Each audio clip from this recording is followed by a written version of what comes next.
All right. The McKinsey Way. Using the techniques of the world's top strategic consultants to help you and your business.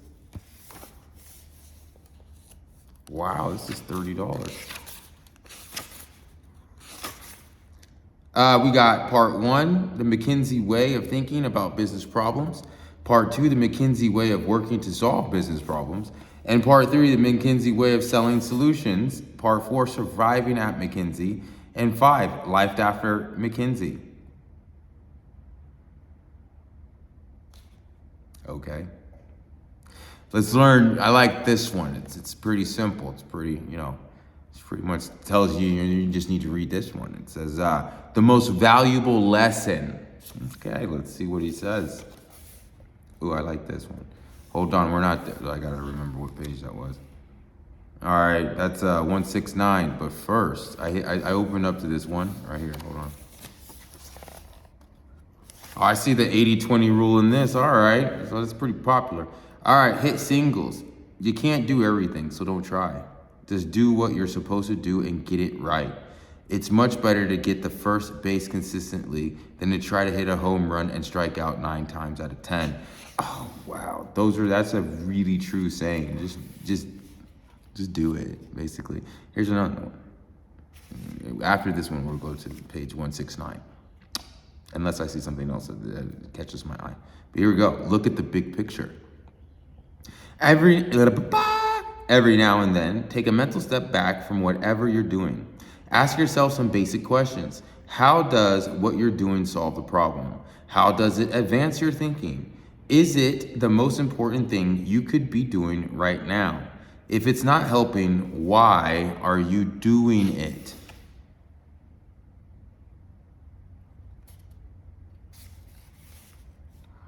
That's a good one. If it's not helping, why are you doing it? Aha! Another one. I'm sorry, we will get to 169. Hold on. Just say, I don't know.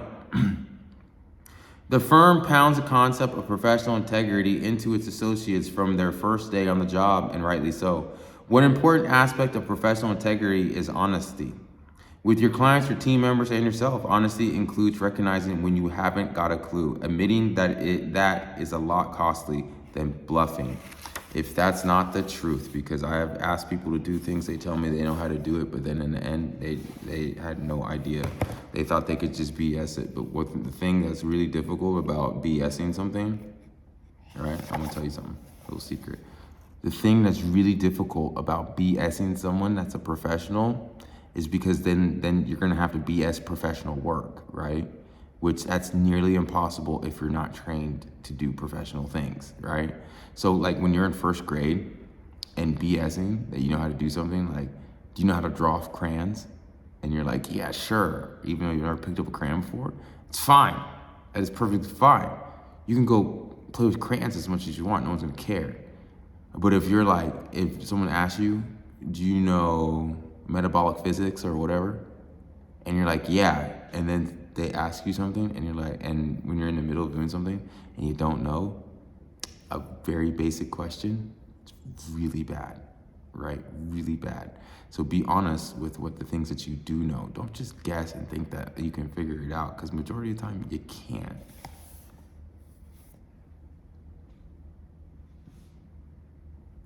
All right, the most valuable lesson.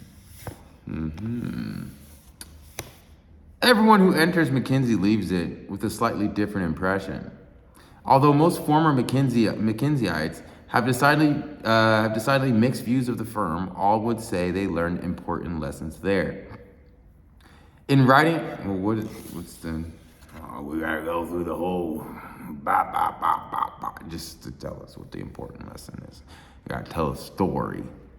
In writing this book, I had 2 goals. The first was to transmit some of the skills and techniques that make McKinsey and McKinseyites so successful at what they do. The second goal was to convey to an outsider some idea of what it's like to work at McKinsey and with McKinsey people. By the time you've come this far in the book, I hope that you succeeded in both.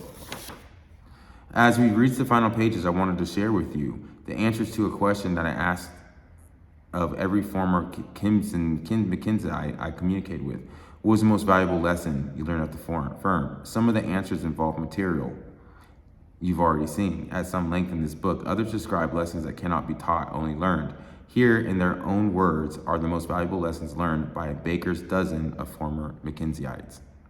Preserve your integrity at all times. You will encounter any number of gray areas in business life. Always take the high road. Do the Wall Street Journal test. If you're not comfortable with reading about your actions on the front page of the Wall Street Journal, then it's okay. If not, you're pushing the ethical envelope.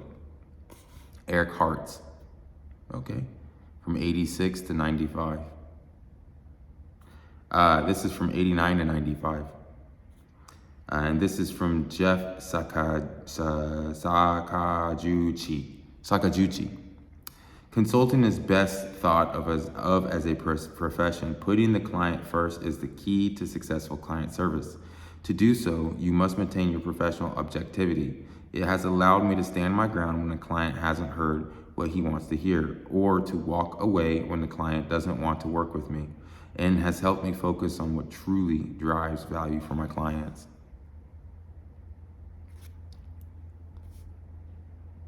I was like, the most important, most valuable lesson, dude. This is like, that was a lesson. None of these are like, so far it's not lessons. It's just like, be a good person. What kind of lesson is that? It's terrible. Because I doubt it. This is Hamish Murdoch or McDermott. Something like that. From 1994. I learned to value strongly honesty, integrity in business. This is something McKinsey inculcates in people and insists upon it.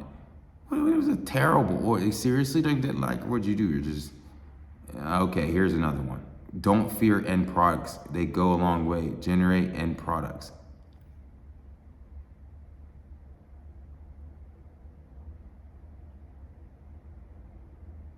Why would you even put that in there? I don't understand.